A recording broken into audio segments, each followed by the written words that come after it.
Hello guys. So hawan kayo ang langit guys. Nindot kayo ang panahon. Tanawan ninyo guys oh. Da siya mga panganod hayag kayo siya no. So pasalamat ta sa Ginoo nga bisan pa man nga gisigi nilag balita nga gahapon nga adlaw naay duha ka bagyo nga moabot.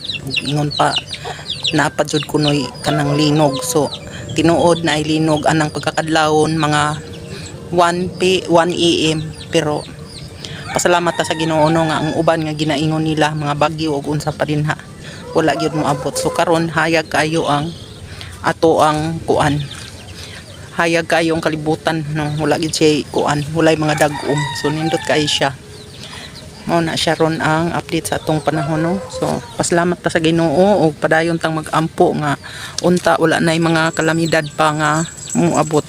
So salig ta kanunay sa Ginoo. So dili sa tagna lang sa mga tao og diha sa mga post nga daghan mga post nga mga panghadlok. So dili ta mahadlok kay ang Ginoo naguban kanato sa kanunay. So ingon pa din ha sa Salmo 23:1 ang Ginoo ang atong magbalantay og walay makulang kanato. So ato nang timan-an ang saad sa Ginoo diri kanato guys. Og nag-ingon po siya sa iyang pulong nga kung ato siyang sangpiton iyat ang pagatubagon. So wala tay laing mahimo guys ko dili musangpit ta kanunay sa Ginoo nga atong manluluwas, Ginoo nga atong magbubuhat.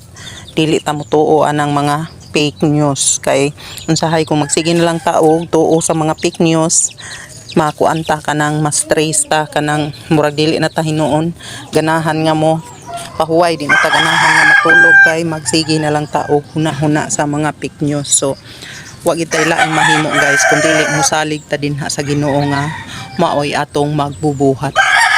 Ang Ginoo mo'y nasayod sa tanan guys, dili ta pasagdan sa Ginoo basta mosangpit lang ta diha kaniya.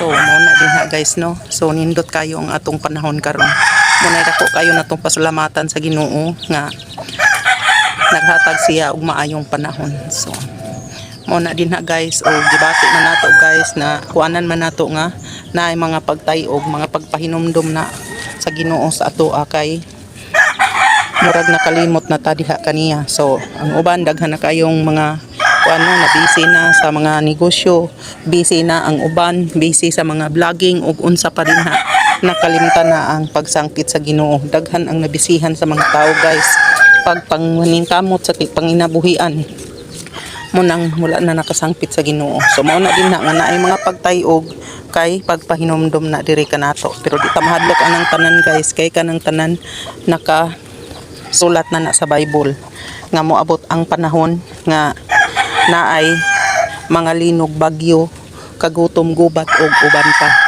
Kay kana pahinomdom na sa Ginoo nga nag-ingon din na nga mao nay mga tema ilhan nga hapit na siya mobalik. So mao na din na guys nga padayon lang yun ta sa atong pagkinabuhi no nga maampo ta sa Ginoo, musalig ta diha sa Ginoo, musangpit ta sa Ginoo kay ang iyang saad nga og musangpit ta diha kaniya iya jud tang pagatubagon og dili ta mahadlok kay ingon pa din ha ang Ginoo mo ay atong magbalantay og walay makulang kanato.